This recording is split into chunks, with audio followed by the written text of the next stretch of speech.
Oh, Are we supposed to do something here? maybe.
What is going on, all-terrain nation? Whether it be two-wheel drive, four-wheel drive, or these bad mother effing Fords we all seem to love to drive. This is your Ford Talk Live, presented by who, Kelly? Nobody right now. Damn it, man. Nobody's called. No, the president. Nobody. No, The CEO of Ford. it's because you keep WTFing. Damn it. I was told that one of our popular videos this week was a GMC Acadia. I said it right. Acadia. Nice job. And GMC's been hitting me up about, hey, let us sponsor Ford Talk Live. And I was like, are you guys crazy? Are you guys crazy? But I hope everyone is having a fantastic Monday. I know you're not. I'm not. Kelly's a little under the weather, but she's here for you guys. And yes, honest, I took my vitamins today. Yes, she's got a bowl full of those things. She shook them around today and said, look, it's the Honest Vitamins. I was like, what the hell are you talking about? The Honest Vitamins? Are there non-honest vitamins? Like they lie to you or something? But So I'm on Honest Vitamins, Mucinex, and allergy pills. So which means I won't be here. yeah, basically Kelly went outside yesterday. And yes, outside's trying to kill you. It started Friday. Okay. It started Friday. Well, I feel like outside was trying to kill you. Outside does like to try to kill me. But anyways, what is going on, everybody? I hope everyone's had a great Monday so far. Mine's getting better because I just poured me some whiskey and well, cheers. And to answer Honest's question from the get-go, Honest, these cups, he was kind of in the comments. He was asking about the beer pong cups, as he was calling them. They're not for sale yet. These are for Supercell. And speaking of Supercell, I can reach it. I moved the desk around a little bit. 57 days, Aly. 57 days. I gotta get through Bronco Off Rodeo first. That sounds like a Michigan problem. One speed bump at a time. When is 4 days? It's Friday. Friday. I have to get through tomorrow and Wednesday. And then basically like Thursday I'll be mentally checked out. I mean, technically I'm already mentally Always. checked out. Yeah. So like, yeah. Well, Jack And Evans says it is completely booked. just another day closer. That's right. But anyways, I hope we're going to do some fun tonight. There's not been a lot of breaking news. Not a lot of Bronco news right now. Yeah, there is. Detroit train station opened 6-6. What? The Detroit train station? That Ford took over. They remodeled it. She's out of it. Don't worry about her. I'm excited. It is You'll exciting. have to tell us more about that. Well, I don't even know if it's like opening. There's a huge teaser on the building that says 6/6/24. At least it's not 666, I guess. Well, Okay. hotel from the devil. Jeffrey Rabb says, just got home from our VFW holiday party. Feeling good. It's February. I was thinking the same. It's President's Day, thing. y'all, isn't it? Oh, it is President's That's Day. why our daughter wasn't in school today. Yeah. Oh, well, I had to work all day, so. Me too. I did too. Me too. So let me get your hand. Sorry, I'm a little messy today. You are a little messy. Tonight's gonna be fun though. I think we're like I said, there's not been a lot of breaking news. I'm waiting for Bronco news. Like I'm waiting to kind of get an idea of when the refresh is coming. So we don't know exactly just yet. There was some BS news article I read yesterday of like this year into 24. They're gonna start selling them into 24 for blah blah blah. And I was like, where are you pulling this shit? A refreshed Bronco. This page was talking all this. It was basically SEO bullshit. Well, I have news for Bronco. You do? Well, bring it. Mr. Mitchell watch dropped, and then I had to go triple check it because I didn't believe it. About the refreshes or whatever he was talking about, colors or something. I forget. I didn't watch that video. So tell us, Aly.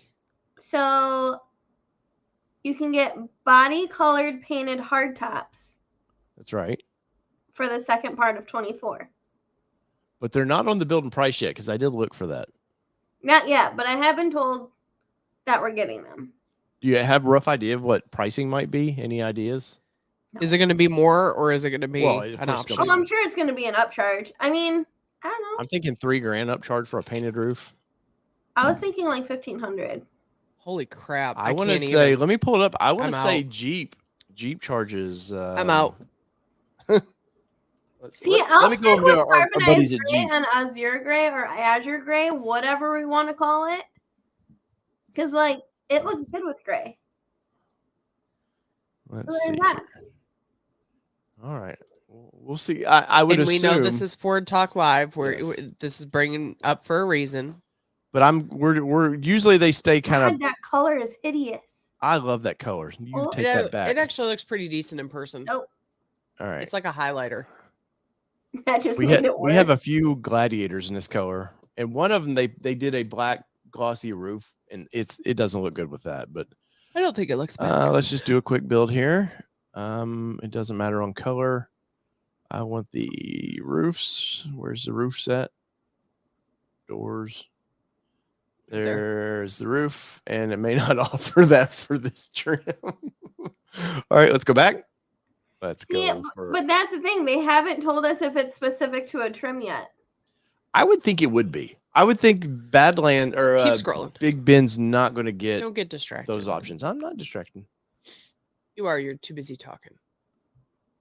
They don't have the color there either. Maybe you have to choose a color at the top. You know the yellow has it as an option, so choose that. Ew. Their Jeep's website, by the way, is awful. This is why I don't do a lot of building prices on Jeep, because it will do this. Remember a year ago, I got this. A year ago, I talked to the guy in charge of Jeep at the off-road or the Texas, the thing press event we did. And I told him about his website. He literally, I watched him get on the phone and call somebody and clearly never fixed. Look, there you go. That's Sky Touch. No, it doesn't have it, even in that color. Well, you know the Rubicon has it though. It's just funny. Yeah, it's weird. Let me go to 23s while we're talking here. But anyways, yeah, I really right there. I really think I think $3,000 is what I think they'll charge. So, like, what if they do this on like the Outer Banks? Since like Outer Banks is supposed to be like your more like luxury Bronco, I could picture them doing that. Yeah, I don't see Big Ben getting it. You keep Big Ben slim. I could see it being a Wild Track, Badlands, Outer Banks. I don't know about Badlands. I don't even know Badlands. I think Wild Track and Outer Banks. Really? You wouldn't? Why not Badlands? It's the Rubicon package of their. Because it's more of your like beat the shoot out of it. Yeah, look, $3,000, $2,800. Ooh. Yeah, but that's the hardtop itself. Yeah, upcharge. But that's what I'm saying. That's but what I'm saying is there's a black 3-piece and then there's a body color 3-piece, so it's only $1,000 difference. Where $2,800, $2,895 and $1,895, right above it. But still, okay. So what are tops going for right now with Bronco? I know it's not the 600 or whatever it used to be. Let me go over to Ford. We'll check this out. We'll check this breaking news out. Thank you, Mitchell Watts. Well, I saw that and I didn't. I was like, is that just some BS? And I didn't get any. And Mitchell's not really does any of that, but I was like, I hadn't heard any rumors of this. I haven't even seen any like spy photos with it. I can see. I mean, they do the black gloss, don't they? No, they're only doing white gloss, right? Yeah, they only have the white gloss with the Heritage, which would also make sense that Heritage was limited production. And we can't order them. The just the normal Heritage. Yeah. So it's no longer orderable? Actually, is Weird. Tim Bart's in here? I haven't seen him yet. Sometimes Tim will pop in here. Let's, I mean, I don't have the ability to order, but there was a memo that we had to stop taking them at a certain date. Really? And I know that date has yet set and passed. Hold on. Now we're going to have to pull this up. Oh. Not Good prepared. All right. Oh, wrong truck. Let's pull that out of there. So I was close at $3,000. Let's see what the old Bronco shows. So we'll add this here. So soft top carb top carbonized gray is $1,895, which is exactly what Jeep's was. So I guarantee you it's $2,800. Yeah. So I did a quick build on ours the other day, $6,300 or $3,000. Now add another $3,000 on top of that. You're $66,000 for our Badlands. It's crazy. That's guys. Something's going to have to happen with Broncos. That was supposed to come Wranglers. with a hard top, pretty much, right? Yeah. And Wrangler was. There's been a few stories going around for Jeep. Like Jeep's a lost brand right now. What are they doing? They kind of have the kind of good old boy loves the Wranglers, but after that, they're trying to go into be a Land Rover. All that, and think about it. All the Wagoneers, everything we've seen is so upscale. And so they pushed the Wrangler so high, and Ford's going to follow no matter what, because this is a little profit machine. Well, it's like somebody posted last night on Facebook. One of my friends posted, when did a 250,000 mile 10-year-old vehicle cost $10,000? Like, when did that happen? Mm-hmm. And I was like, well, I have so many people looking for their kids, and I'm like, well, yeah. I've got a Mustang, 2024 Ford Mustang, if anybody would like for their children, at a whopping, discounted rate, $55,000. MSRP was $57,015. So you're getting a deal. If the kids need a $57,000, nearly 500 horsepower dude, beast. I just saw some article that some parent got their kid a freaking Bronco Raptor for his 16th birthday. I'm just you remember? There's a kid. There's a Dave knows who it is, but there's a girl that visits her boyfriend here in our neighborhood, and she's got a Badlands. No, it's a Wild Track. 16 years old. That's right. It's a Wild Track. She's 16. Brand new. I've sold at least 10 for their kids. That's crazy. Yeah. We already told Sydney, like, if we can afford to buy her a car. Yeah, that's a big if. If we can afford to buy her a car at 16. Members, thank you for your support. I feel like it'll be a Bronco Sport if we can make it happen. And she's like, no. And we're like, it's going to happen just because you don't want it. I love the Bronco Sports. It's not bad. She would like it if she got into it. She's just a brat. She knows it's, people poke at it, so she's gonna poke at it. She's got that 13-year-old sarcasm that she's a follower sometimes. Yeah. But anyway. But I saw Mitchell talking about that. Like I said, I just didn't give it much really. I did check, and it is in our e-source book that we have to look at, but the Heritage 100% mobile. That's what we told her. We're like, would you rather not have a car or have a Bronco Sport? She's like, November 27th was the cutoff for Heritage, huh? Of 23 or 24. Do you think that some of that is maybe the take rate on that was way more than they expected? Because I've seen a lot of Heritage on the old socials. Laura, I bought my own car. Could be. I bought it for my grandma. But the price has to be $3,000. They're gonna clearly, like I said, we just saw that they mimicked the price of Jeep on that. There's no reason why they wouldn't continue to do that. But at some point, there's going to be a give and take on these things. And I think Aly, y'all still have quite a few Broncos sitting there, right? That came in. How many do y'all have right now? I think we have 12 23s left, and then the rest are 24s. And as a salesperson, you have to understand, like, the prices are getting ridiculous. Of course, interest rates are still pretty high. Like, it's stacked against this. I'm not saying they're canceling I this. still real have quick, people that want to buy them and flip them. I'm like, no. yeah, you're not flipping these things right now. The only time you'd flip one now is if you had a 21. It seems like. Well, that's go ahead. Sorry. I'm curious what ours will check out at. What's the website to go for pricing? Carvana. It's funny because we got a letter from Ford today, Ford Murfreesboro Loyalty today. It was like, good news. We want your 21 Bronco Badlands. And it's like, it's not doing it. I see. And you could trade it in and you could get $985 a month for this car. And I'm like, we pay less than that right now. And I'm good. Like, Yeah. and they're not even showing a picture of like a Sasquatch package on it. So I know you're not offering me a Sasquatch. You're just offering a Badlands. Yeah. Thinking you're to be comparing fair, though, apples to apples. honestly, they just pick a generic photo. It's not. Oh, I'm half the sure. time it's not even the same. I'm sure. Well, that's good. It's curious. So But my point is they're probably not looking at the fact that I have Sasquatch on it either. Yeah. This show's gone to a little bit different spot than I thought it would initially. So let's get into this just a little bit. So here's a 2021 Ford. It's a Badlands. Looks like it is not Sasquatch from what I can tell. We'll just click it and see. Like Aly said, who knows? Nah, that's not a Sasquatch package. 41,999. So that I want to say the 4-doors were out that before Sasquatch were probably what 49,000 if I remember right, because I remember adding Sasquatch package where ours was 54. So I want to say it was around. So mine's Lux and my D plan was 52. Okay. So I was around 56, and I don't have Sasquatch on mine. But 50,000 miles on that one, which is I would say not Same really high Z's. mileage. I got That's all they 52. have. Let's see. Let's pull this out of here for a minute. Hold on, Chief. There you go. All right. Well, Kelly does some research on that. I am interested though, because like I said, ours 54. I would say ours is probably worth 47 still, maybe.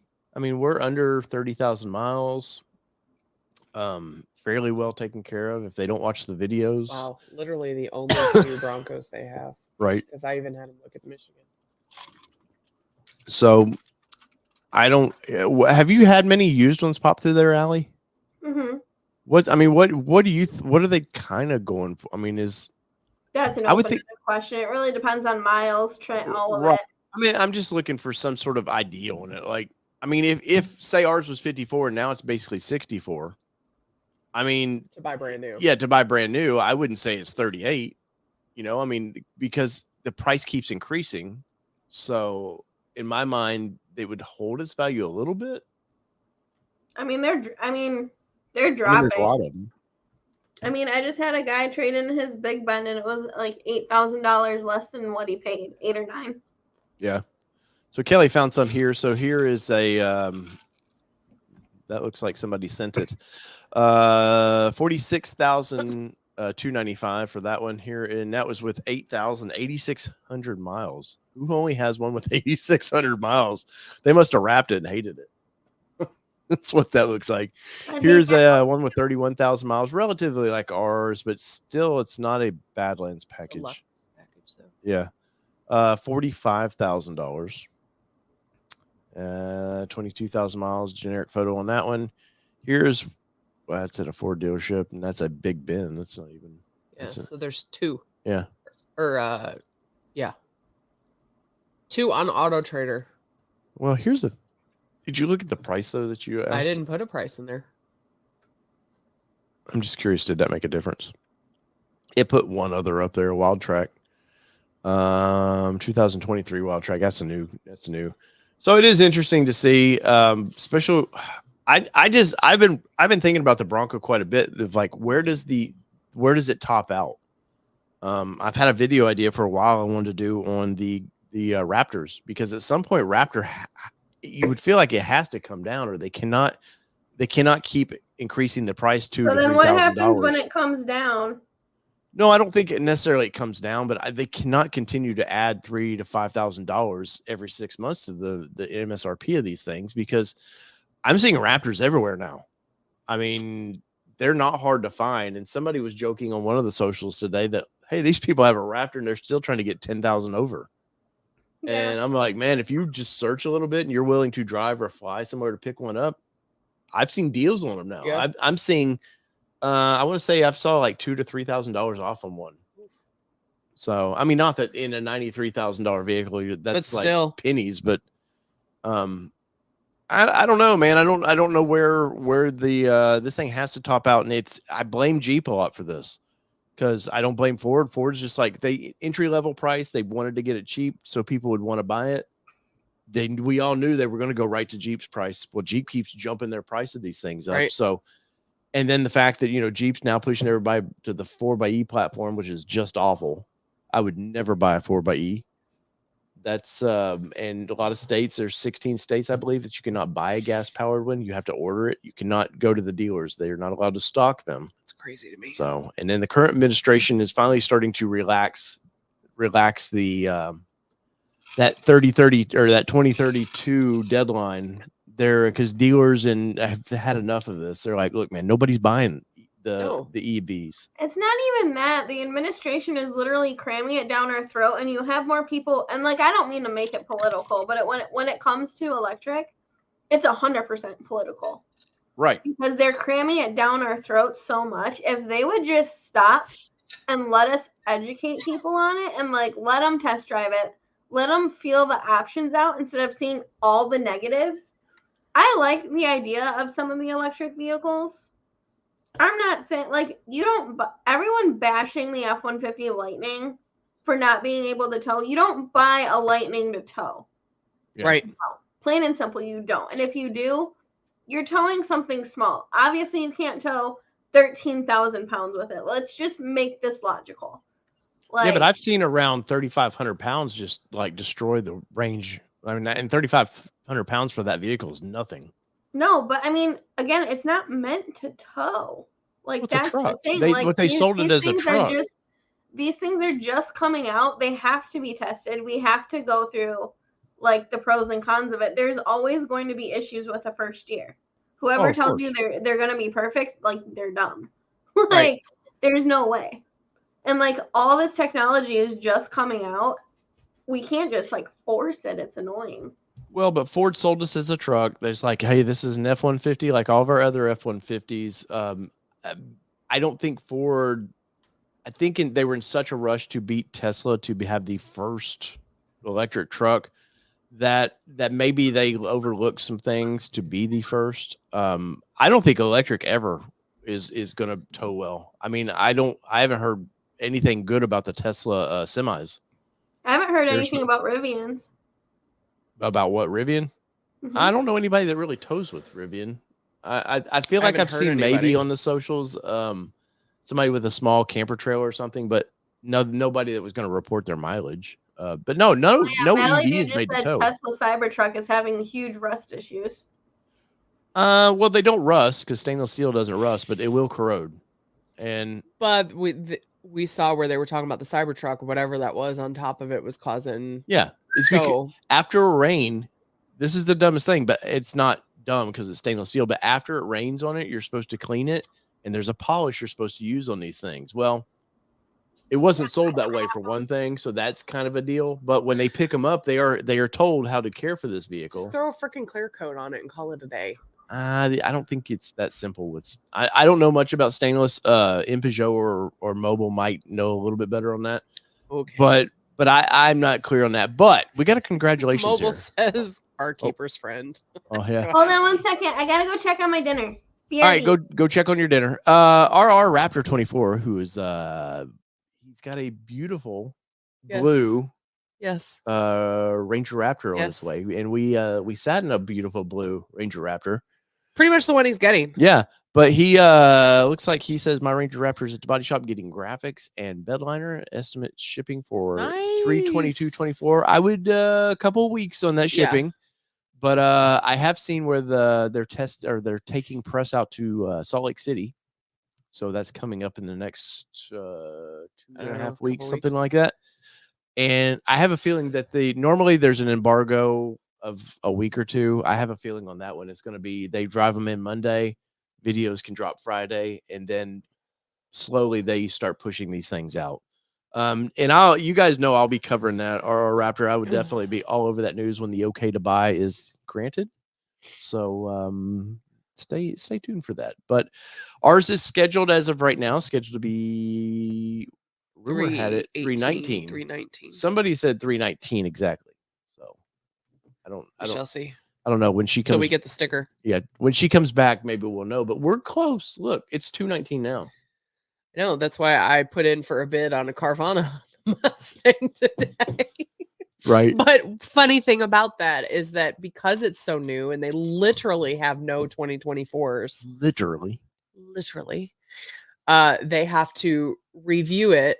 It'll take 3 to 5 business days. And I had to sum the sticker in. That car's been out for 7 months. I know. And you can't tell me they've never seen, you know what I mean? Well, they've quoted for us in the past. Yeah, but that was early on. No, but I'm saying still, they've quoted for us in the past. So it's not like they don't have something to compare it to, but they way lowballed us when we did that. What was the low ball? So when I took it to CarMax offered 48 and the sticker is 57, and it only had like 1,000 miles on it at the time when I took it in. It was very early on. Yeah, and they were like, "Well, we'd really love to have that car," and I said, "I bet you would." I'd really love you to have I said, that car. "But I can't give it to you for $10,000 less than sticker." Well, we have to make a little money on it. I said, "Yeah, but I can't give it to you for $10,000 less than sticker."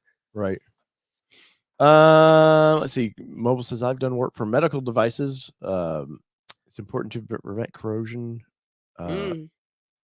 I can see that. What was that? Also, different grades of stainless. Yes.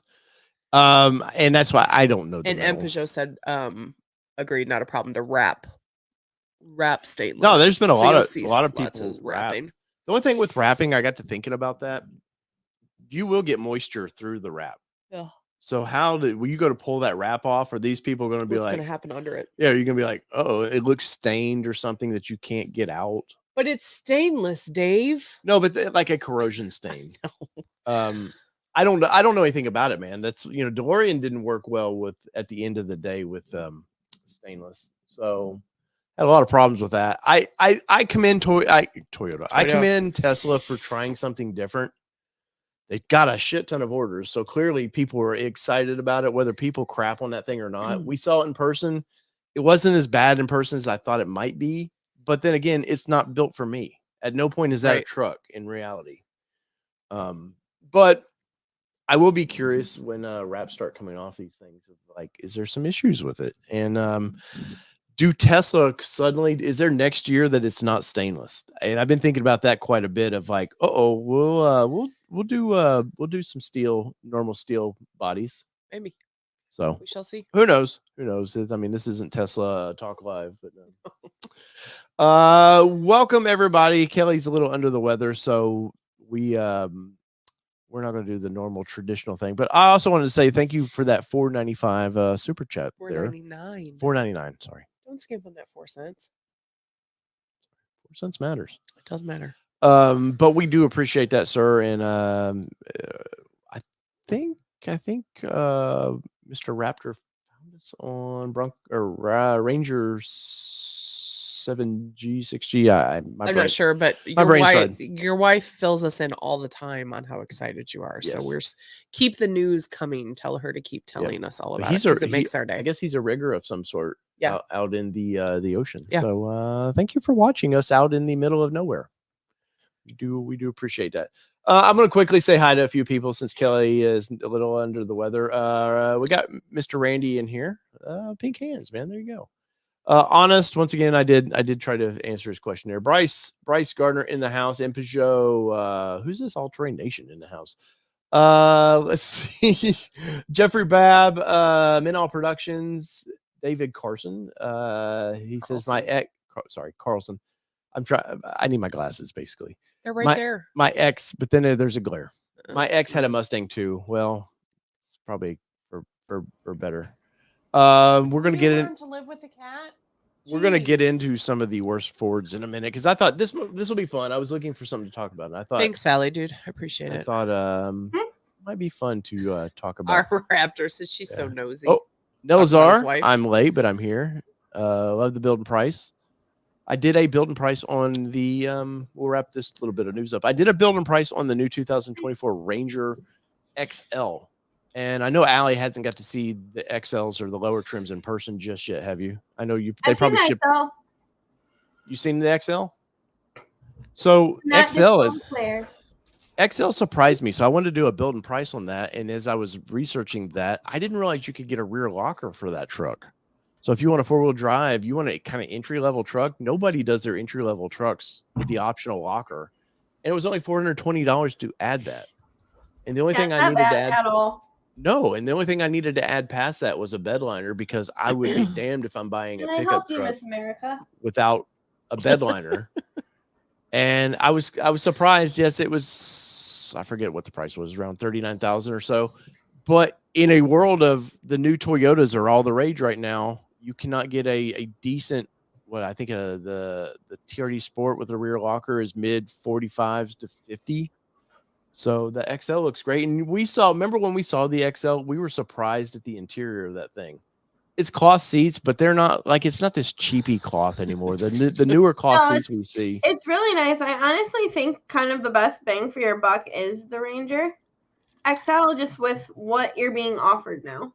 Yeah, you get Sync 4.2.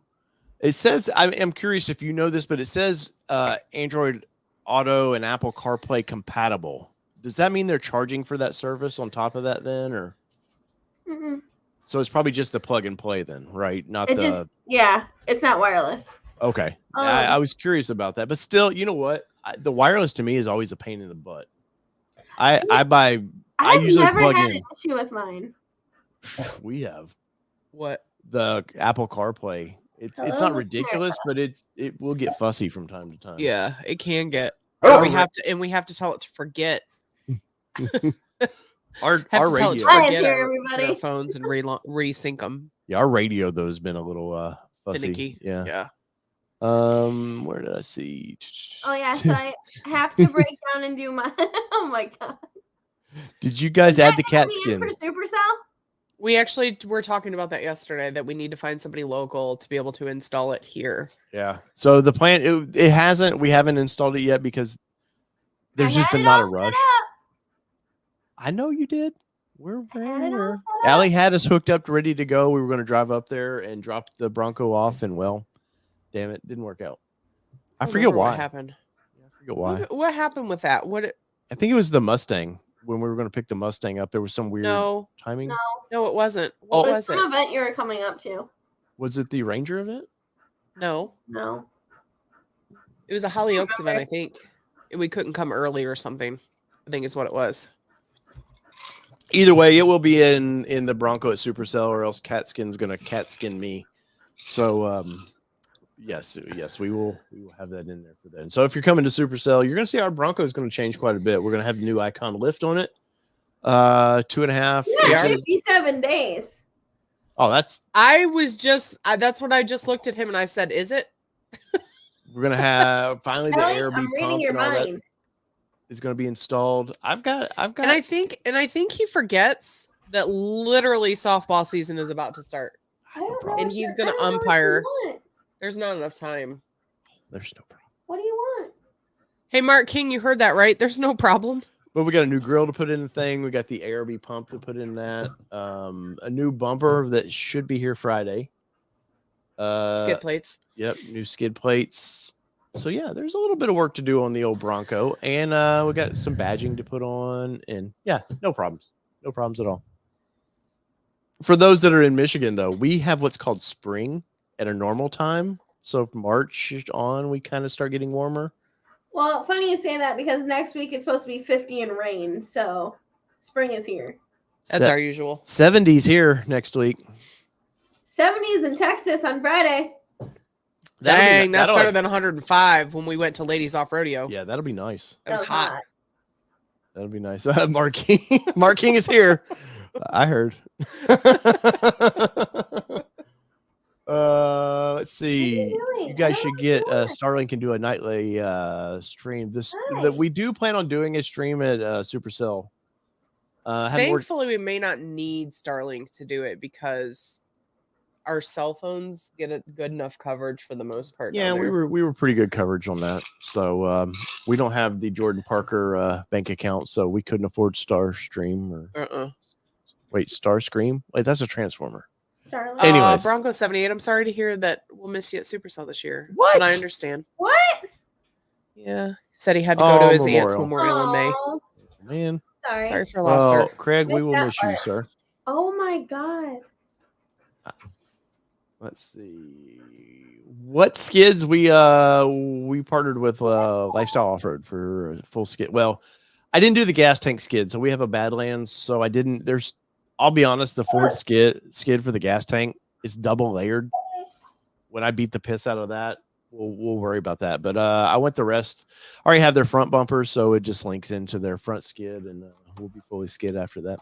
Ooh. Oh, we have the Mountains to Metal. We have the Mountains to Metal shock skids. Have you made a list, or are you just doing it off your memory? Because that's how we get screwed, and not in a good way. I have a mental list. We're good. Which Sharp means we're in trouble. Sharp as Joe Biden. You have to go up. Oh, Anyways. God. Hold on, my dog has to go out. We're having a All night right. over here. Hold We'll see on. Aly in a minute. Randy Shink says it's negative 20 degrees here today. Oh, thank you. Does the XL 150 have Wi-Fi? I don't know. I would say yes because Peugeot says yes. Yeah, I would say it does because pretty much all the new vehicles have Wi-Fi capabilities. Yeah. So where was Randy at? That's in negative 20. I can't remember. Where are you, Randy? I can't remember your location. While we're waiting for that answer, go ahead and load up. I'm curious in the comments. I want to know. We're going to get into tonight's main topic, but I want to know what the worst Ford product out there, in your opinion, is. So put the car, the kind of a time period, and let's debate this because I have a couple that I think were just awful, and one that it was bad, sort of, but I always wanted. You grew up in a GM household, so you probably don't know many of the older Fords for that stuff. In Peugeot and them were starting to debate this earlier. He's in I'm going Canada, back to find him. Manitoba, Canada. Yeah. But go ahead and let's get your comments. I want some vehicles that you guys just think were just garbage. And there's a few out there. Like I said, in Peugeot and them were already throwing some out there. The Mustang 2, you can't debate that. Even though I always thought the Mustang 2 looked okay, but we need a Mayan calendar for that one. But I always thought the Mustang 2 looked pretty cool, and we'll start with that. I'll bring the old Mustang 2 up there because that's pretty low hanging fruit. People love to kind of poo on this one. I can find it. Where'd you go? There it is. So the old Mustang 2, and I thought this was a good looking vehicle. Now the problem is you go from the beauty, the original Mustang that had a little bit of pep, and then we get into the gas crunch, and they start killing horsepower to these vehicles. And well, it might have looked like it was fun, but sadly it wasn't. When you see this vehicle, what is your impression with the Mustang? What year did this one start? Ooh, like 71 or so, if I remember right. Somewhere about there. Okay. Yeah, it definitely shows its age when you look at it because it's definitely of its time period because it looks like a lot of vehicles of its time. I'm not a fan because the whole front end to me, like the whole front end on the 65, for example, because that's my favorite. 65, 66 is my favorite. The front end is just right on point. Like it's just perfect to me. And then they took it and like 70s it. And it just I don't know how else to explain it. It's not my favorite by any means. There's definitely, if you look at the front of it, there's definitely some generational change to it. It wasn't like they just wiped the floor. Oh, for sure. Just like, let's just restart over. But yeah, the round lights, it's like they were kind of trying to copy Trans Am a little bit, or it feels like I it. Can see that. And I'm not going to debate which one came first because I really egg. don't care. But it definitely was something. Now, to me, this one in the Cobra fashion there definitely kind of had that. You see the lower valence of this thing. It was a little sporty to me. probably a little more than the relaxed version of the Gen 1. Mm-hmm. Unfortunately for Mustang, I think till the S550, I think it's always shared a platform with some other vehicle, which was part of the problem with this vehicle. They want to keep Mustangs cheap. To do that, you got to share the platform with a lot of things. But you don't see, the thing of it is, have you ever seen one on the road? Not recently by any means. Yeah, I can't tell you the last Probably time. at some point I did, but not. It was probably during Dream Cruise or something like that it would have been something that I saw it on the road, or Yeah, maybe. or the first spring day in Michigan that people want to get out and be like, July "Oh." 4th. Is that July 4th? No, like you get that one, like Aly was saying, like next Saturday is going to be like 55 or whatever. That's when everybody will bring out their cars. As long as the rain has come in and like knocked all the salt off the roads, then people will bring out their cars. So that's typically when you'll see, or probably at a car show with my dad. Right. No, but it just wasn't from the get-go. The poor car there was no love for this car. I can see it. Yeah. I want to bring up let's bring up. Well, then we go to the kind of Fox body era. And you talk about a slap in the face. Now, Fox bodies were there's a great video on why they call them Fox bodies. Jason Camisa has a great video on this, but I want to share this. So let me pull this out of here. But Fox body to me was really, honestly, this car was worse. So here is the let's see if we can pull up some pictures there. This was the early Fox body. This is a 79. This is awful. This looks like it almost looks like Chevy copied it for the Cavalier. You remember the Cavaliers, the old 80s Cavaliers? This almost looks like Chevy was like, hey, that's a cool car. Let's copy it. But this to me is just ugly. My parents had what was it called? It was similar to the Cavalier, but what was it? It was the Sunbird, the Sun something. Oh, the Sunfire? Yes. No, not the Sunfire. The Sunfire was newer. They had an S2000, I think is what one of them they called. I had a Skyhawk. It was it was a Skyhawk. That was it. It was a Skyhawk is what it was. But this thing, to me, to call something like this a Mustang was an abomination. Just awful. Yeah. In my opinion. It just, of course, they were coming out of the gas crunch, so they just wimpied everything down. And then the Fox body lasted till what, 1995 or 6, something like that. The chassis under this thing. Oh, I don't know about the chassis. Ever. Now they did once you get to the 80s, you start getting a little bit more popular look to it, and I'll bring that up. Oh, no, not 19. Let's see, 87. We'll go there. Then you start getting into, maybe it'll pop up. Go, I don't want your cookies. I just bought cookies from Girl Scouts. Real cookies. You said thank you, Kurt. I thought it was till 93. I thought it was till 94.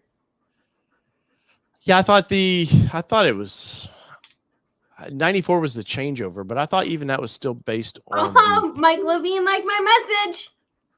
What'd you post? The train station. Nice. But let's get it here. Here's when they started recovering with Mustangs. You start getting into the later generation Fox bodies. It started looking sporty again. They started bringing the supposed 5-liter back. It was like actually a 4.8, I think.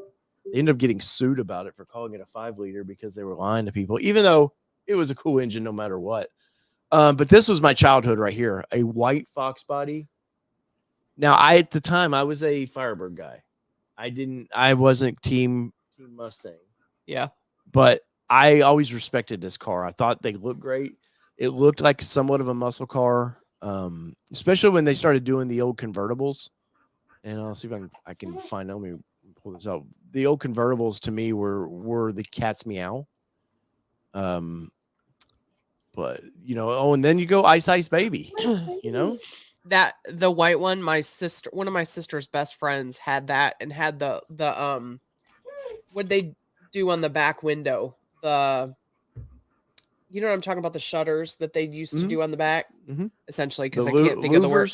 Yes, the louvers that they put on the back. She had those, and I just thought her car was the coolest car ever because it was just like, of that time, it was souped up. And I was like, Yeah. that's the coolest car ever. Yeah. Now here, I installed many a subwoofer in this car. I used to do on the side. Me and Jim would install some stuff for people. And this car, if you wanted to be cool, I remember kids in high school driving these things and fairly new cars. Yeah. We talk about the kids, Uh-huh. but it's always happened that way.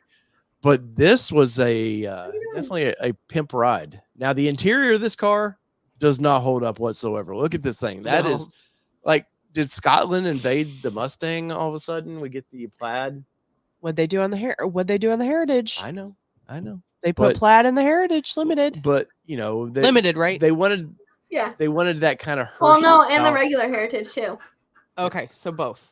So they wanted that Hearst style shifter to look. It's an automatic, so it's automatic. Back then, especially, I think it would have probably been a 4-speed. It's the red plastic interior for me. Yeah, right. Oh, 100%. But look at up here in the dash. Oh, look, it held up. It held up. Well, this one's on Cars and Bids, so it's definitely this one was going to hold up. But look at that. I don't feel like it almost looks like an adjustable seat there with that front end. It is too. You can see it popped up. Yeah. The back seat, especially on a convertible, just awful. But this is a gem of a car. I mean, this is a beautiful car now. Like as a classic, look at that poor plastic just did not hold up on the steering wheel. I remember the Ford radios at the time, thinking those were super cool because they were one of the first to have the little digital. Of course, cassette. Most people probably don't realize what a cassette player is. Did you ever use a cassette player? Oh, yes. I did. Really? Yes. I actually had a CD converter cassette player. I had my grandmother's car. That's right. So my grandmother's car had a cassette tape, and my parents' cars they would always order their cars with a cassette and a CD. Yeah. So yes, I'm well aware of what a cassette is. Aly, have you ever used a cassette tape? I have used a cassette tape. Nice. For what? Did you throw it at somebody or how did you use it? No, I wasn't really sure what it is. I just wanted the ribbon inside of it. No, you no, didn't. I'm totally kidding. Oh my gosh. Oh, speaking of which. I thought it was funny. It was funny, but you made my heart go, oh my gosh. No. Like it broke my heart for a second we did use there. them, but see, like I would also share CDs with my cousin. So like the CDs that she had, but like I wanted some songs off of them. We would play it and we would record it on the tape player. So I had it on the tape. Yes. Kids these days don't understand. They don't know the struggle or like they don't. Well, and you don't know the struggle of like when the radio would come on and you'd be waiting for your favorite song to come on and you'd have to record like half the show, the radio show, to get the song you wanted because you didn't want to miss too much of the beginning to record it on a tape so you could listen to it later. I still did that. This is a cassette tape for those that may not know. This was my brother's. Ribbon. No, I'm just kidding. Yeah, this was my brother's. This is it's a best of, but it's Europe. Final Countdown. My brother had the original cassette to that, and back when we used to put subs in the late 80s, he put all that in there, and you hear that like the intro to Cherokee, and you're like, holy hell, this is awesome. But this was my brother's, and when he passed away, I made sure that it came to us, and I usually keep it. It's on the old set, but I'll put it over here in the new set.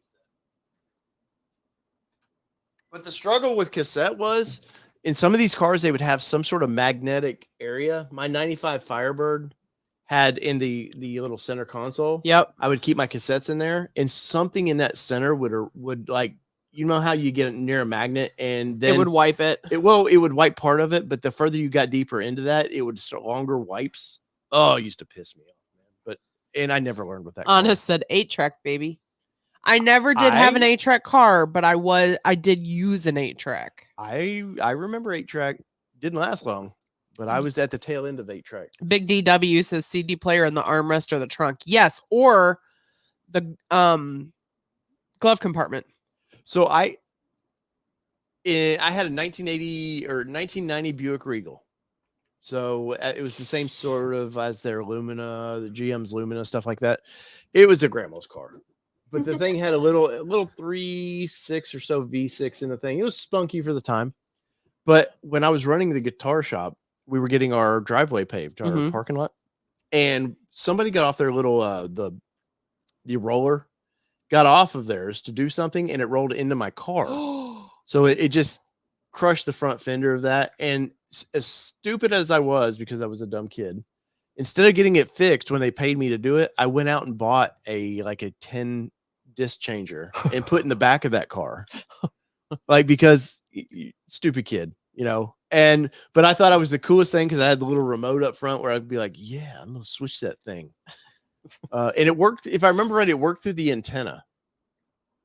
It was weird how they worked. You would like hook them into the antenna, and luckily in the back that car's antenna was electric antenna. Fancy. It's a grandma's car when it's got an Fancy. electric antenna. Fancy. But that's for home for a different story. Anybody else? Oh, we got Nathan in here from TFL. What's going on, buddy?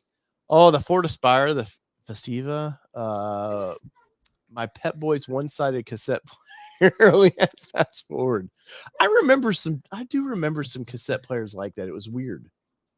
They because I forget, it seemed like you pushed both the rewind or whatever, and it would play the other side of the cassette. It was older. I didn't have that kind of technology. I had to flip my tape. It. Yeah. Yeah. But no. LA Thieves didn't even bother.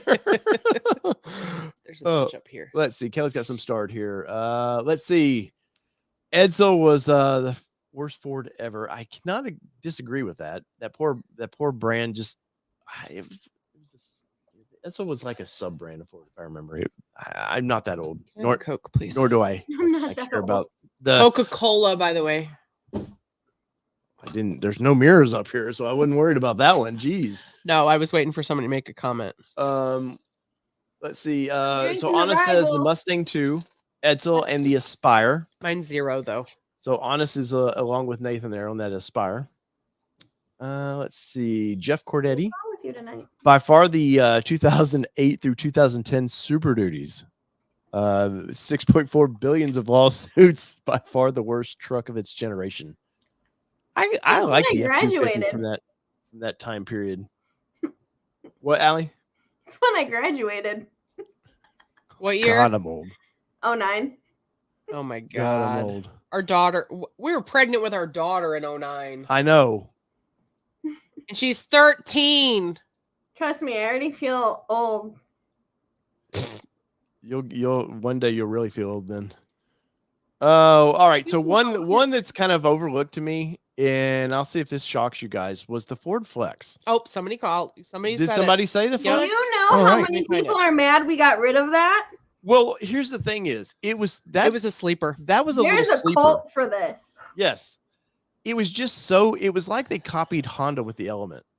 The lights are very Honda Element shaped. It's just that it's very long. I think the death sentence for this Yeah, vehicle the problem so it was long. just too long.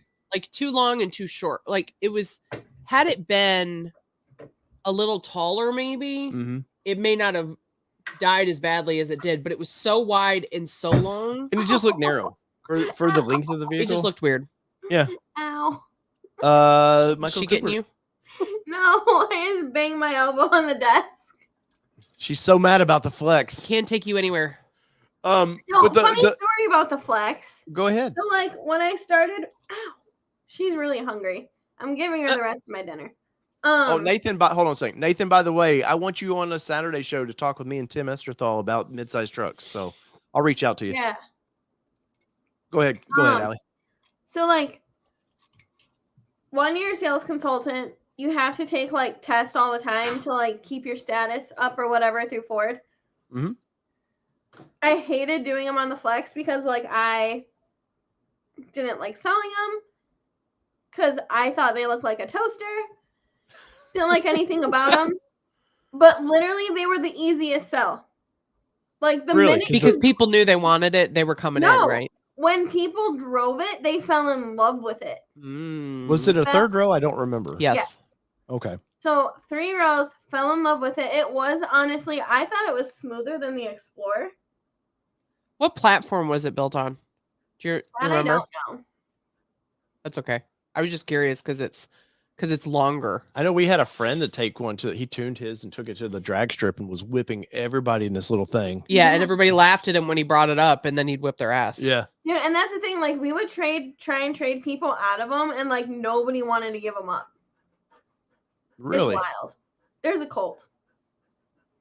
I like quirky vehicles, so I wouldn't say it's the worst vehicle, but for some reason this thing for Ford just I'd have to look up the sales numbers, but it was never a strong seller for them, and they probably kept it around a lot. Somebody had faith in this vehicle to sell, but it was on the Ford D4 platform. All right, so I mean, you look at this thing. That's a good looking ride. Toaster.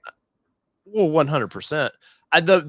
The doors, the lines in the doors. I'd be curious to talk to the designer of why they did that, because I think if you left those doors smooth like the rest of the body panels, it would have looked even better. But for some reason, I think they only did that for like a year or so. Oh, really? Okay. Yeah. I don't know a ton about this thing, but yeah, interesting vehicle. In 2019, USA Today article says that the automaker had sold more than 296,000 units of it. But what year did it come out? 9, I think, right? Somewhere in there. I don't know that yet. I don't keep up on my Flex news. Yeah, they sold 296,000 of them. It was before COVID. Flex years. Wizard over here typing. 09 to 10 or to 19. Yeah. So they sold 296,000 in 10 years. So it must have lasted for Ford just long enough that they overstayed its welcome, and they weren't going to refresh it. And it's like, we'll just keep selling this till we feel like the bottom's dropped on it. And some people have done some really cool things with them. If you've seen them in the aftermarket or like in the one thing that like bums me out is that when Bronco was released, they kept like putting the Bronco to make it look like the Flex. Yes, I do remember that. I'm like, two totally different cars. Oh, 100%. But I mean, Kelly, for you, I mean, 0 to 10, 10 being the best, where would you rank a Dale Flex? For aesthetics, I would say, I don't know. I can't even give you a number on it because I'm not that. But to know it was a sleeper, because I trusted our friend that had one, mm-hmm. I would have probably driven one to know that I could beat somebody off the line if I wanted to.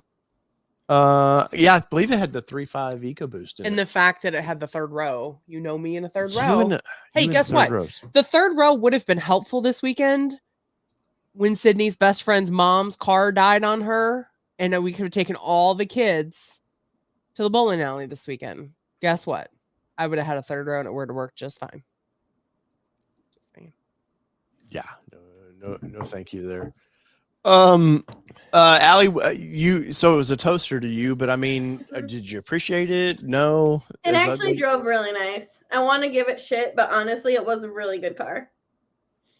Yeah, just probably a little ahead of its time, honestly. Like Ford, you think about Ford. Down to the look for people. Well, you think about Ford through the they're kind of coming out of the cars. What was the last little 4-door sedan they built? Fusion. Taurus. I was gonna say the Taurus. No, but it was about that size. The Fusion. I like the Fusion. I thought it was a great car, but they're coming out of these being a car company, moving into an SUV. This one was kind of weird design. Honestly, COVID killed the last of the Fusion. Yeah. Because we liked it when it first came out. The new redesign came out. Yeah, I like that car. It looked mean. I liked it. All right. So interesting. I mean, not too many people were crapping on it there. Let's see. Kelly's got some starred. Let's see. Everyone craps on the Focus. Where we at? Right here. The Taurus wagon. That's a good one. Oh yeah. That's in Christmas Story. Are you kidding me, Clark? I was gonna bring out Marty Moose today to drink out of. Marty Moose. You didn't do it. I didn't do it. Yeah, but you could get the old Taurus. You get the SHO, which was the hot rodded version of that car. That little car was a sleeper. Now, I believe that was built more of a police interceptor, sort of. I think is the idea behind that. Though a wagon? No, just the normal Taurus. I was like, what? They might have done an SHO in the wagon, but our dog's going But I know the Taurus of the day. I'll bring a picture of that old Taurus up because that's actually a good one for the list because it was weird. They sold quite a few of them. So let's see, Ford Taurus, mid-sized car. No, I don't like the last generation of the Taurus was a good looking car. Let's see. We'll go 1989 just for old Clark. Let's see here. Let's see. Is my ad blocker going to get on me? Doesn't look like it. Doesn't look like Car and Driver is going to care on this one. There we go.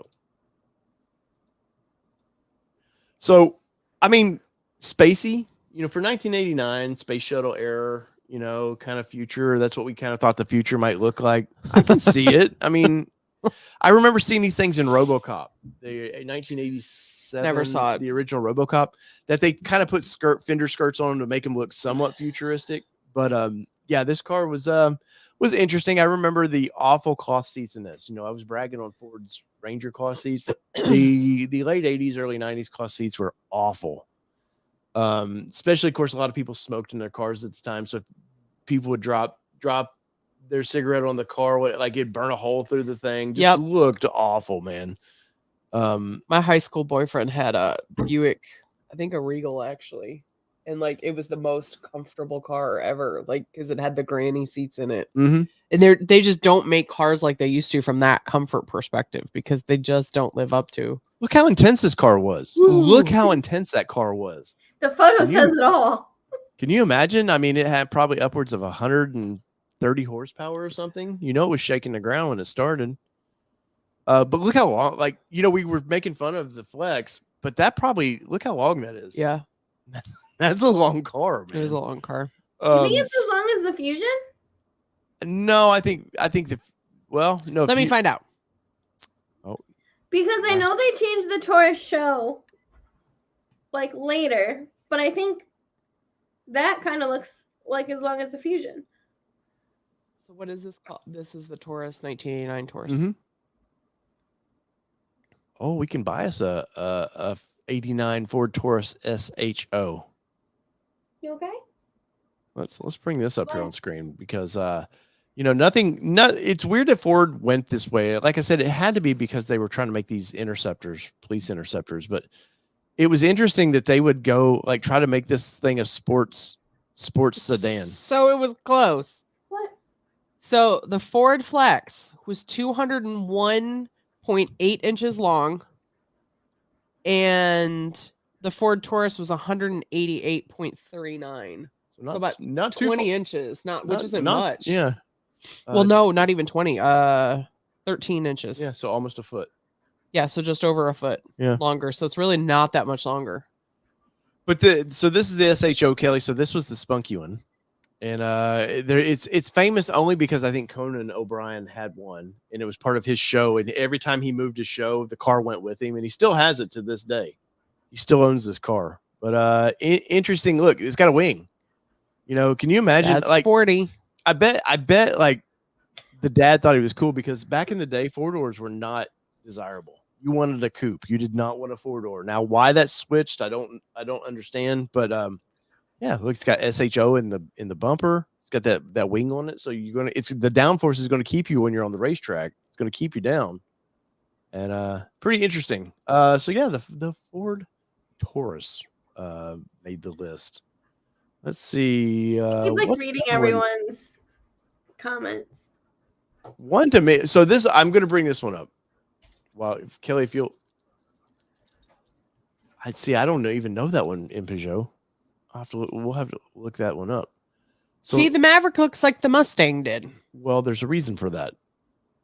I believe they're on the same platform. But so the original Maverick, God, that was ugly to me. It looks just like the Mustang we were talking about earlier. A little bit bigger than a Pinto.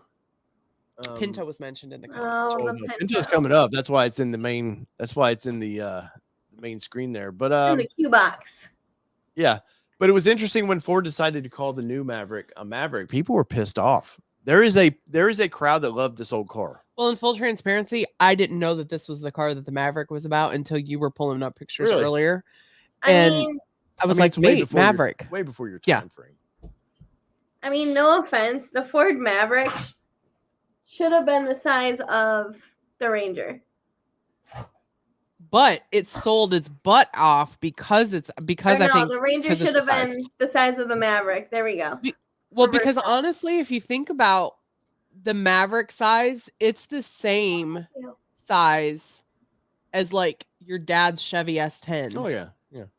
So I mean, it's really like what mid-size trucks used to be Mm-hmm. size yeah. wise. Look that Oh, up. for I'm curious sure. the look up an S10 versus. I'm curious of the length of that.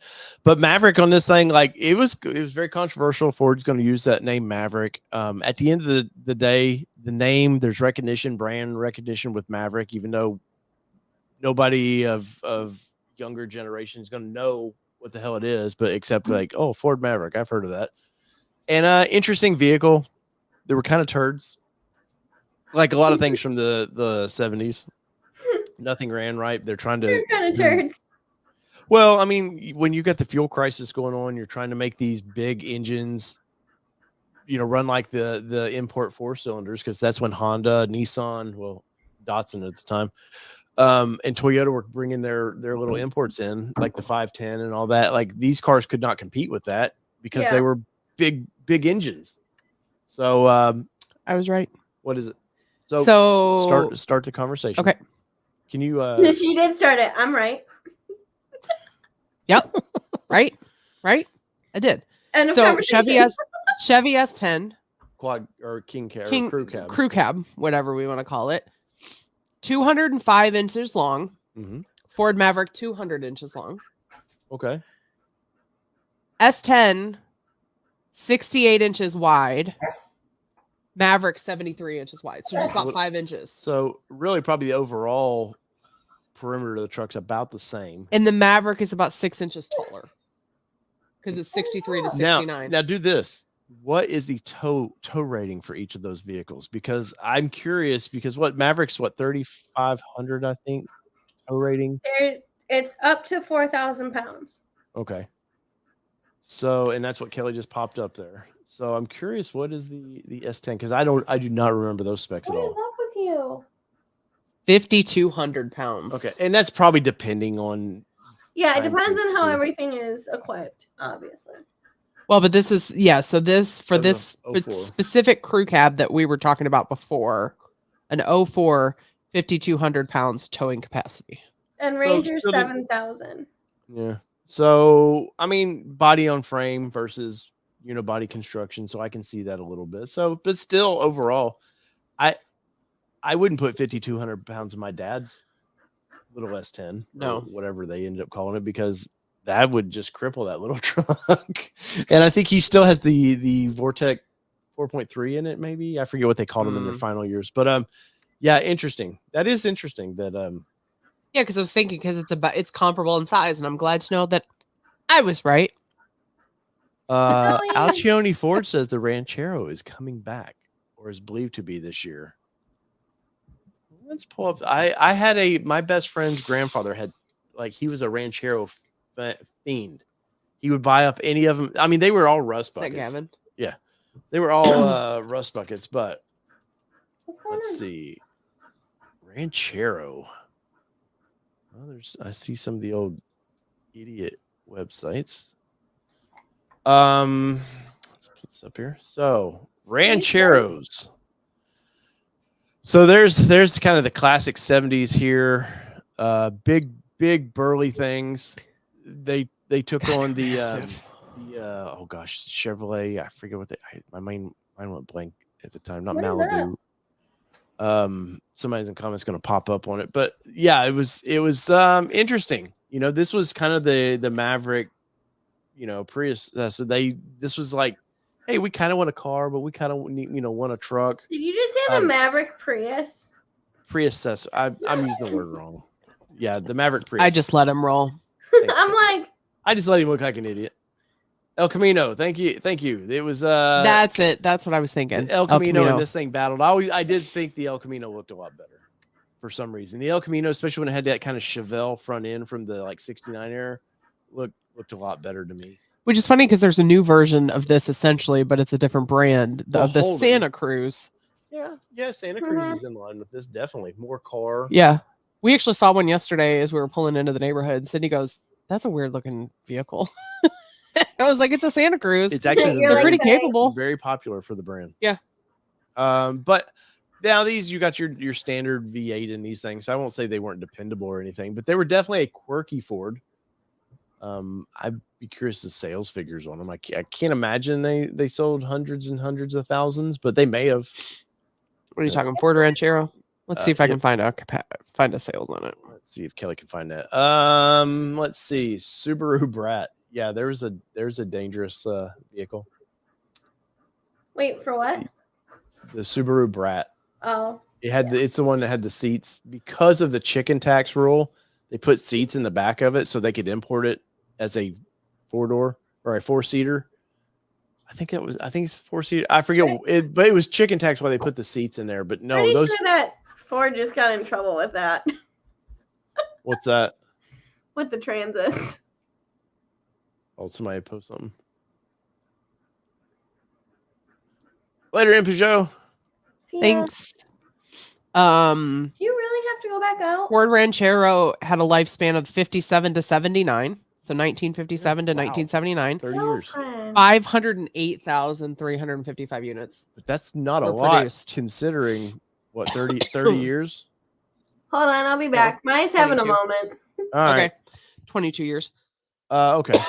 But that's not really, you think about it, that's not a ton of those things. But for back then, was it? Because people No. bought cars and drove them till they died. Well, but that was 60,000 miles and they were dead. I mean, you consider what 64 and a half Mustangs sold 200,000 or something ridiculous like that. So I don't know. I've liked the quirky vehicles though. He is quirky. That's funny, Stephen R. My brother had a Datsun B210 and it had the honeycomb hubcaps. And I remember I have a very specific memory to that car. My brother would put, Watch out. like all people at the time, had to put your best cassette player in there and he'd put new speakers in. But I remember listening to When Hungry Like a Wolf by Duran Duran came I've out. heard the story. I remember sitting in the back seat. It was dark out. As a little kid, I was very scared of the dark anyways. And I remember riding home. It was cold in that car and hearing that. And then the scene where the breakdown of you hear the woman, Yeah, we got it. The wolf attack. And I remember being freaked out by that song, but it was in that car. Thinking that there was an actual wolf attacking Yes, her, yes. not what the song is actually meant to be. So I have very, very specific memory to that. This one too. Thunderbird from the early 2000s. You got to pull that one up. I will definitely pull that one up. Let's see. 2000, if I remember right, 2. Remember when we saw the Thunderbird car show in front of the Ford building on our way home with the Mustang? Yeah, we did. So there was a Thunderbird convention at Ford HQ, like a little car show. We pulled in there with we got some photos of in front of Ford HQ with the Mustang, and yeah, we were like, "What the hell? Look at all these Thunderbirds, man!" They were all coming on to 75 as we were getting off of 75. We was like, "What the hell is going on? Why are there so many?"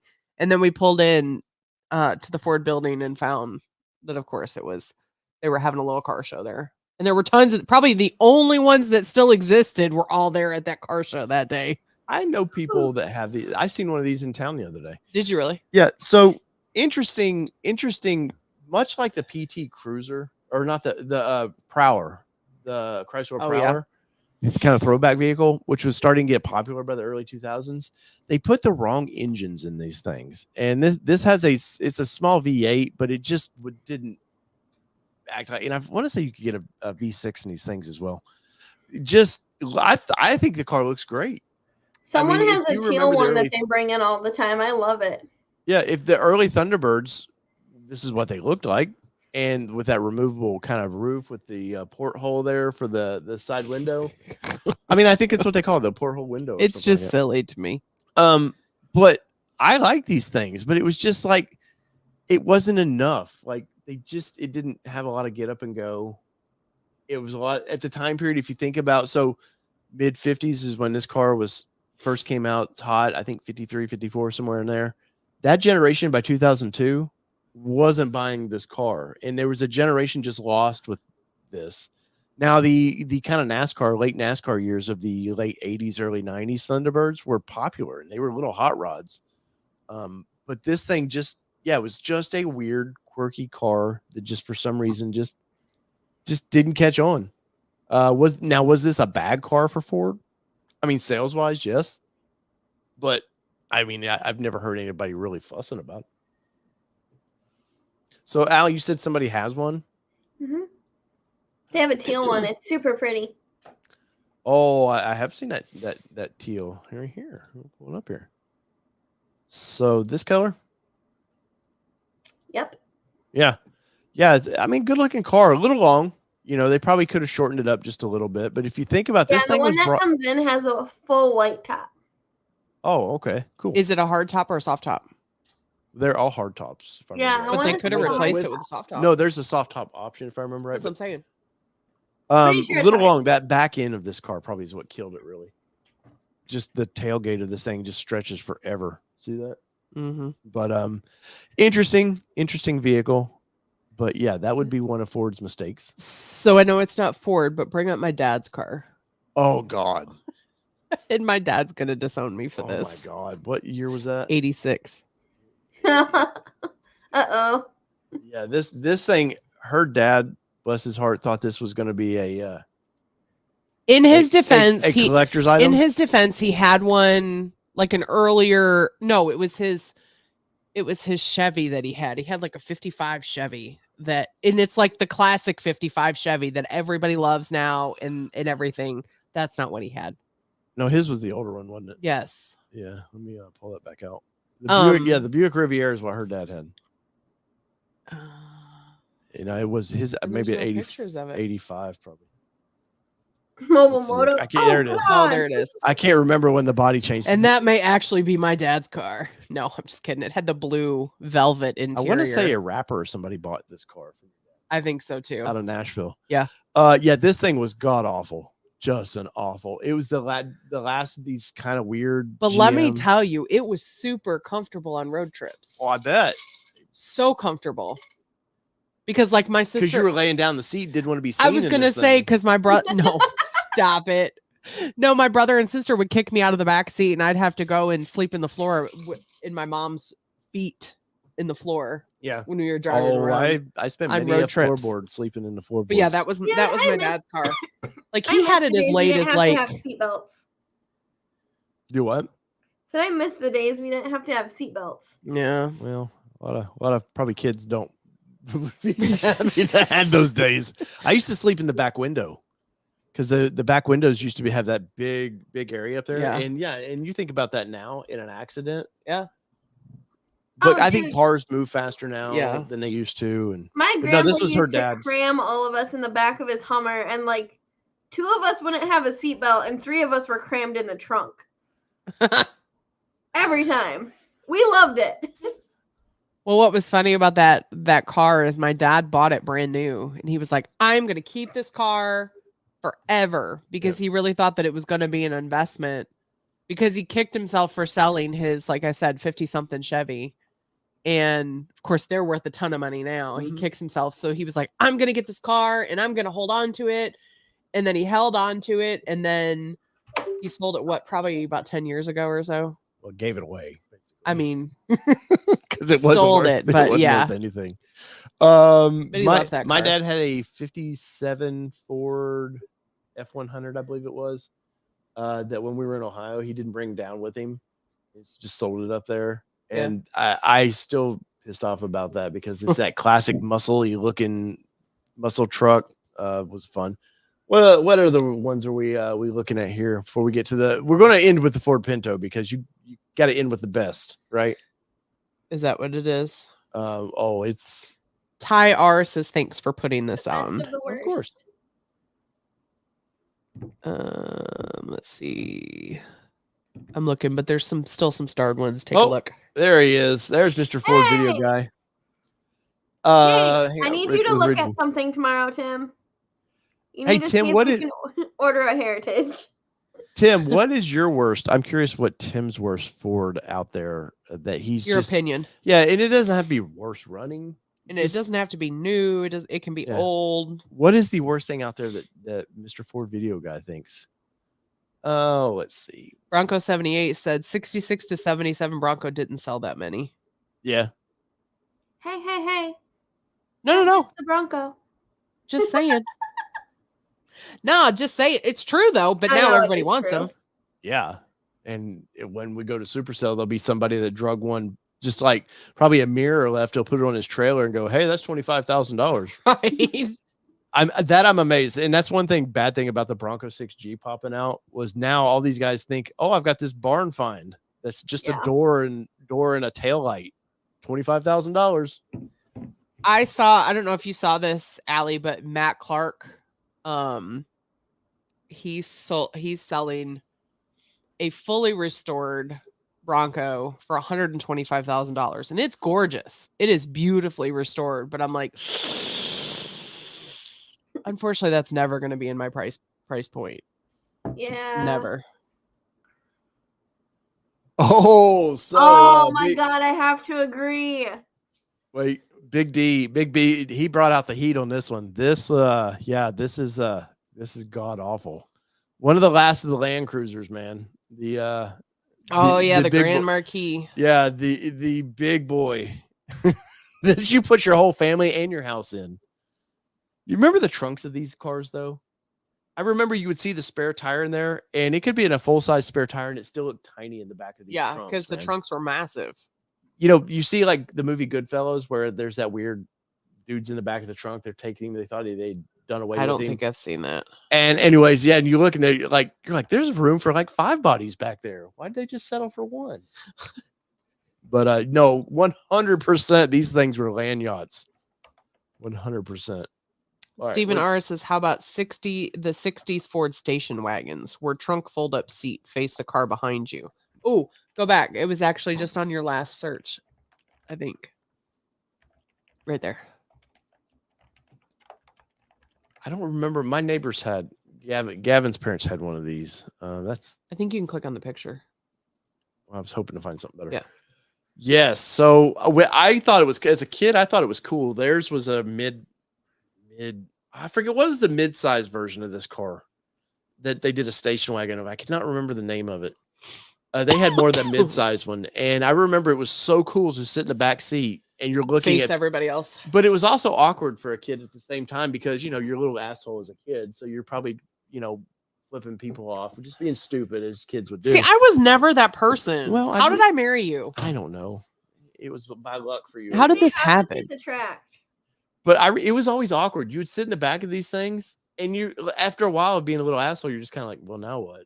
Like, I'm especially as you probably get stopped at a light after you've been an asshole to all the parents behind you. 100%.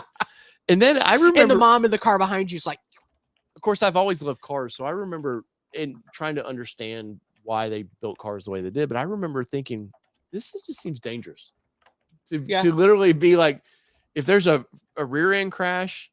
There's not a lot in between, right? The driver's got an engine. There's a lot. And there's other bodies between them. I'm the body. Yeah. So that's my point. There's other bodies between them. Yes. Anything else that they're pointing out in there? Ford Fairmont Futura. I agreed with Tim. The Ford EcoSport. That was awful. Which one did Tim? Ford EcoSport. Ford EcoSport. Why does that not ring a bell? It's a newer one. We had it for like 2 years. Oh, okay. I remember this. Yeah. It's god awful. Little turd. They built. Holy cow! It's a little turd. These for were sure. like the same as what was the Trax that Chevrolet was doing? Kind of the same size. I like the front end of that. It's almost like the like a baby Edge. It's almost like the smart car Bring it down. With the rear or with a back seat. Yeah, just a hair longer. Oh, what size are those tires? Oh, they're probably 13-inch. 17. These are probably 15s. I like the rear. And hatch. Here's what's funny. Those people are probably 5'2" tall, 2 inches tall. Yes. Hey, I'm 5'2". Yeah, but but normally they would put 5'8", 6 foot people in these pictures, but that's what I'm saying. They probably have 5'2" people in here to make this car look bigger. Yes. What? Ford video guy says he wasn't much of a car guy until he got into car sales. But he became Isn't that funny? He became a car Yeah. truck person, so that's all. It's that matters. funny because I liked muscle cars, and that was about it. See, I liked muscle cars. My mom had a Tahoe, and I loved that Tahoe. Maybe that's why I always want a third row, is because she didn't keep that Tahoe for very long. I think she had some trouble with it, and she ended up like telling GMC to like take it back. Well, Chevy, but same idea. Dude, the Ford C-Max also has a cult following.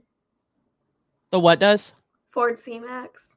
Ford C-Max? C-Max. C-Max. I'm not familiar with that one. It's a hybrid. All right, I gotta find a good. This one might top the. Yeah. This one might top the Pinto. Ooh, we don't want video, but we'll play it anyways. Or we'll show it. The sport track. God. People loved that though. Really? They were not well thought of in the day. See this? Okay.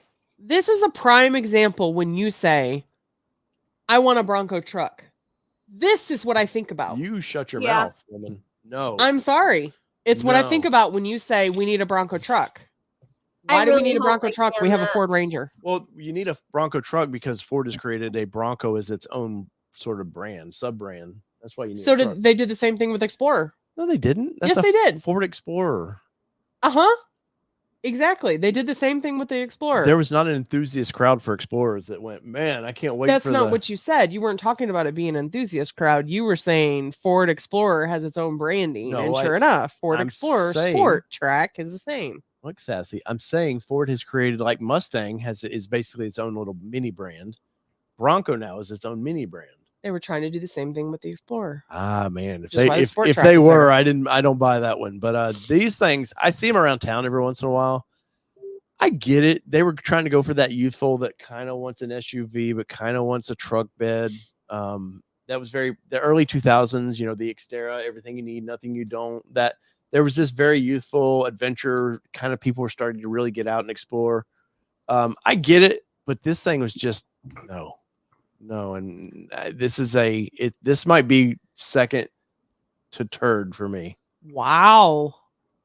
Yeah, I'm going to be pretty ruthless with that one there. I can see that. Savage is as savage does. Yeah, let's see. Did anybody agree with me? Nope. Sport Track was answer to the S10 crew cab. Yeah, I can see that. Yeah, because Ranger was such an old platform, and they weren't gonna change the Ranger, so I can see that. What are we doing? Just keep talking. Okay. Let me do my thing. Well, it's hard to set up where you're going when I don't know where we're going. Anyways, Geostorm convertible. Yeah, I wanted one of those as a kid though. Oh, you want to see the C-Max? Yeah. The little car that could. But I wouldn't call this a turd. This thing was fuel economy, stylish. Definitely on brand. Did you just say stylish? It's definitely on brand. It looks like a bug. Nah. It does look like a bug. It looks like a beetle, like a shape of a beetle. I like little hatchbacks though. I know you're weird. Like, Close your eyes. I got one. Look over here for a minute. Lost my show again. I bet I know right where you're going, and I don't even know what you typed. Yeah, I know exactly what you were doing. Do not dog the Nissan Juke. We do not dog the Juke in this household, man. But I love that little thing. It's fun. It's a 6-speed manual transmission in that with a little turbocharged engine. Hey, did we not get some horsepower out of that thing at Z1? We did get some horsepower. 242 horsepower. We surprised everybody down there what they got out of it. With a simple tune and yes, no, that was a weird thing for Nissan. That's the one that I make fun of all the time. What? The Cube. Don't you dare! Oh yeah. Oh, that I when I bought my Juke, it was either going to be a Cube or the Juke. But you know what is the most underrated? It pains me to say this, but the most underrated is actually the Honda Element. Oh, I love my. He owned one when we first started dating, and I was like, who the hell drives a Honda Element? This guy, am I dating this guy really? Wow. So this comes out. I'm dating this guy because he has a Honda. I was just showing my boss at work about my little. So you know exactly where to look. Yeah, it's all the way at the bottom. And then we get in the thing, and we have all sorts of adventures in it, like going camping, road tripping, and all this stuff. And I'm like, holy shit, this car's kind of cool. And you know what? If they would bring that back as an EV, it would sell. Oh, I'm sure. Even just leave the shape alone. Because have you ever been inside one, Aly? A Nissan or a Honda Element? No, I have not. So the way the back seats folded was they actually were in the back, they would fold up. So you like up to the sides. So you could either lay them down and sleep on them flat, or you could push them up to the side and you could like haul stuff from look, we went camping there. Or I did. I don't know if that may be pre Kelly there. I'm not sure. My big tent. Yeah, look, I had my little sporty wheels on the thing. I think that was probably BK. Those are 18-inch wheels that I put on there. I bought this car brand new, never test drove it. I first internet purchase of a car I ever did. I just said, hey, I want one. And the guy's like, well, come in and we'll test drive. I said, no, get the paperwork ready for me. Here's my application. And I said, I want it. Look at that. Look, see, we're camping there. That was a fun little That vehicle. was BK for sure. And look how sad I am right here. I was a sad mother effer because you chose to trade it in. We wanted a boat, and well, it couldn't pull. That was, I think, 1,800 pounds. But look what you traded it in for. Nobody cares. Nobody. That's a Nissan. They don't want to know about that here. Oh, let's see. The Escort. What a classic, man. Yep. What a classic. My sister had a Escort station wagon. Yeah. Oh, not a Ford. Wow. Oh boy. Yeah, the station wagon was a real winner. Let's see. Let's see images. You got to find the early generation ones. We can't worry about the there. This is the classic. Yeah. This is the classic that I remember. That thing was just ugly. These are cars that are like, look, we need a certain amount of cargo space. Just put some body over that amount of cargo space we need. And that's look at the tail of this thing. It's like weirdly extended out. Should have been a station wagon. Yeah. These were awful too. This generation in particular, they never ran right. Was just garbage. I believe it came from Europe though. I believe it was a European thing. I remember, scroll up. That green. This one? Either one of them. I remember watching The Price is Right, and they were selling one on there. $89.99. Like a light, not quite robin's egg blue. It was a little more teal than that, but it was this ugly color. And I remember watching, I think my sister too, and I was like, I would never, and I was probably 10. I was like, I would never take that car. That is so ugly. And my sister goes, if you were given a free car, you would take it no matter what it looked like. And I'm like, oh my God, now I'm my sister. Like telling my daughter the same thing. But I remember being like, I would never drive that thing. Like, it is so ugly. See, look, I had a Honda Element, the original toaster. Yes, I had a little toaster thing on my, about to be in a box. I forget what the sticker was. I love that damn thing. Traded it on a Super Duty. Wow, what a major jump from a Honda Element to a Super Duty. Yeah. During the pandemic, 11 years later. Yeah, we got good money for your Element. I paid 18 for it, and we got 18 for it. If I remember right. I thought we got like 13. No. Or you're right. It lost money, but I owed. But less. It was nowhere near I owed what. A lot less than what yeah. It was yeah. Worth. Yeah, I was so sad. I would buy if I could find a decent one still that wasn't, because all of them I see now are just worn out. Yeah. So it's sad that Honda killed that car. But we're here talking about Fords. All right. Yeah, sorry. But the Escort, yes. I remember the pastor at the church that I went to. I wasn't a heathen always. But his mama tried to convert him. This generation, and just Never ran. He was always broken down with this thing. I remember my dad helping all the time with that. But yes, so let's go with the classic Ford Pinto because I had one in the family. My grandmother had a Ford Pinto. Laura said she drove an Escort in college. It was the most uncomfortable thing. Oh, I bet. I bet. So my grandmother had a white one just like this. I think hers was a 77 if I remember right. We put a family of, let's see, I think we had 4 in the back seat. Good Lord. I'm not kidding you. Plus my parents up front. Did any go in the backpack? I may have. I don't recall sitting back there, but I may have. Coming home from funny story. I remember coming home from church. This is when I took you to the property. I used to live. My parents bought property. A little marital nation. Did not have electricity. This place we were supposed to get electricity. My dad built a garage. We lived in that garage, waiting for electricity. I did schoolwork by candlelight, like Abraham Lincoln. I kid you not. I took her to the place because she didn't believe me. They had to heat up water on the stove. I took baths in a water trough for cows. Like this shows you how much has changed in 20. Well, how long have you been here? What, 35 years, 36 years? 1977.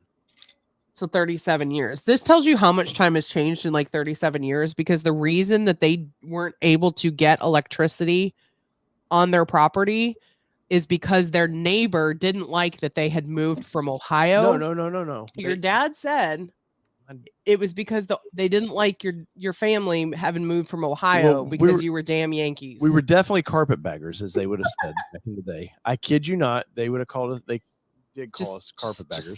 Just stop while you're ahead. But yes, but this little thing here, I remember. So we were driving. I don't care about newsletter for a Pinto. We were driving back from church. It was a snow, like what we just had recently. I remember snow all over the road, and we ran out of gas. We had about a 2-mile walk back to the place with no electricity. And my dad, we had a wood stove in there, and so we always kept going, but it wasn't. We had to stoke the fire and get it going again, and freezing our butts off walking there. Yeah, but this Pinto is special to me because of that. It was white, and all right, I'll check it out. But yes, it was white. What a turd car. What the fastest car Ford ever took from design to production. It was a record time that they did this car in there, but also one of the worst cars they ever built. Say it was the most unsafe cars. Well, it got a lot of bad for that whole explosion thing, which wouldn't explode because gasoline. That whole explosion thing, no big deal. No, that's what I was going to say. That was very dramatic. Gasoline does not explode like that, but it would. They did have could leak. And especially in an impact, it would leak gas. It could catch fire, definitely. Oh, it just could catch fire. But a 5-cent part would have fixed that, and Ford was too cheap to fix that a 5-cent part, and they let a lot of these go out, and they end up getting their ass handed to them over that one. So yeah. But interesting. This thing was. I get it. This was a reaction to fuel economy. We needed in the 70s. You needed a car. But yet, gas could catch on fire in it. Well, I didn't. Well, that's right. You weren't conserving fuel if you were burning alive in it, I guess. Let's see here. Are you looking it up? Yeah, but you'll have to share it over there. It's easier for you to share. All right. So what year? 1970s. So Jeff Dunham. 1970s Sunburst Pinto wagon.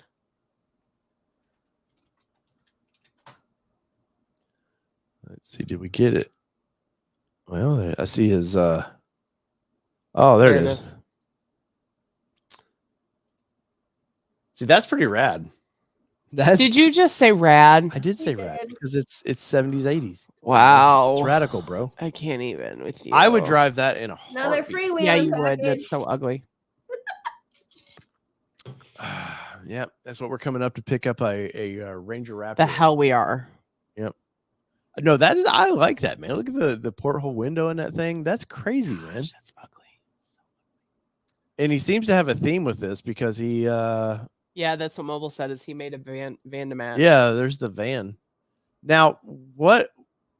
You two will not remember these vans, and I vaguely remember the late 70s vans like this. people cut. I I didn't have remember those seeing photos. Vikings on the side of these things. Like you might see them in Woodward. Oh, I remember the painting Oh yeah, on the no, side. they are at Woodward. Yes. What crazy. I love that stuff. But can you imagine our daughter being picked up? Like, that van, it's shag carpet. Yeah, no, I would murder this dude. Try to pick my daughter up in this. He wouldn't get to the driveway. I also only think about Scooby-Doo. Yes. Yep. A-Team Mobile was a GMC. If I remember right. So funny little Marital Nation side story. Oh my God. So Sydney has this sweet little boyfriend, and we went to the bowling alley, and I met his mom, and thankfully we are all on the same page of like not unchaperoned dates. Like not at this point. They're all in 8th grade, like neither of them are ready to hold each other's hands. Like they're just not, they're both good. Yeah. And Dave tells Sydney last night, I think was it last night? He said, I think I think we want to take him to dinner. And Sydney goes, no, you're not. And he's like, yeah. He's like, if you're interested in this boy, like I would like to meet him. And she said she texted him, and he's like, okay, well, if I can make it happen, whenever. And she goes, no, my dad doesn't really mean it. And I was like, your dad really does mean it. And she's like, you better not be mean to him, Dad. He's like, I promise I'm not going to, because he and his childhood friend that we're very good friends with now have all said Sydney's first boyfriend is going to get the warning at the door, like all this stuff. And so she automatically has this in the back of her mind that this is how it's going to go down. When this is going to go down is when the first boy that tries to pick her up and take her somewhere is when that's going to happen. No, he's going to catch me somehow cleaning my weapons at that point. And oh my God. My dad pulled that the first time I got picked up at my house. Classic dad move. Classic dad move. And the funny thing is, like, my dad's not a hunter. I'm pretty sure it was a BB gun. Hey, they still hurt. I'm like, how old was young Aly then on that date? I was 16. Okay. I had to think about it. Yeah, I was 16. No, my parents would we would pick up my freshman year girlfriend, and she would go to dinner with us and stuff. And yeah, I not that particular person, but I just would like to be able to be comfortable with us. Honestly, this kid's super sweet, and they're super sweet with each other, and like it's just won't even hold hands. No, they won't even hold hands yet. They're not ready. Nope. Big commitment. And honestly, I know people will be like, no, that's really not happening. No, really, like our daughter tells me everything. Like she really, I mean, from what a lot. Yeah. At this point. Oh, speak of the devil. We're not talking about you. I do now. Oh, do you not? Do you not tell me everything? Not everything. No, come over here, smart No, ass. come over here. Nobody cares. Yeah. So, Hey. so when does boyfriend come over? I don't know. Dinner time. Pop style. All right, go. All right, see ya. Bye. It's so not intimidating. You're late for brushing your teeth, ma'am. I know. Bring your phone What up. other car show has their children with a toothbrush in their mouth come up and want to discuss Marital Nation with us? Let's see. Any family intervention, right? Parental Nation. We don't need another nation. No, we don't. I'm nationed up. Marital Nation is essentially parenting nation. So I'm sure there's probably about 10, 15 other Fords we could mention in that. To me, the Pinto is king of the turds that I like the second-ish generation Pinto, that Wagoner, that looked cool. But I know people that love them, though. I've seen them at the local car shows. There was one at the Hot Rod show that Dude, my manager says it every time. There's an ass for every seat. There is. But, what's old is new again. And I've definitely seen that. What's weird is I remember those Chevy Malibus from 81, 82s. They were very boxy, square lights. The last of the sort of muscly car. What one did I have? Hold on. But I remember those things just being like, but I know people now, kids that would be like, hell yeah, I want that car. And they probably want the cassette player in it. Well, it's like a friend, the childhood friend that we were talking about that we're really good friends with. Their daughter wants, what does she want? She wants the Woody. Which vehicle is it that she wants? She wants the big station wagon thing. She wants the big station wagon. Jim's daughter. Well, I think she has a Taurus now. What does she call it, Jeff? No, wrong daughter. The other daughter. Oh, I don't remember. She wants the big, long ass station wagon that has the wood on the side, that's green, that has the rear facing seats and everything. But she doesn't want the one that we looked at. She wants the older one of that. I don't remember. Oh, I had a 98 Malibu. That's what it was. We saw it at a car show. 98. Yes, I'm going to ask the kid better have a good answer for his favorite car. Yeah, it better be a Bronco. Right? If not, go buy one, buddy. He's or out. Ranger.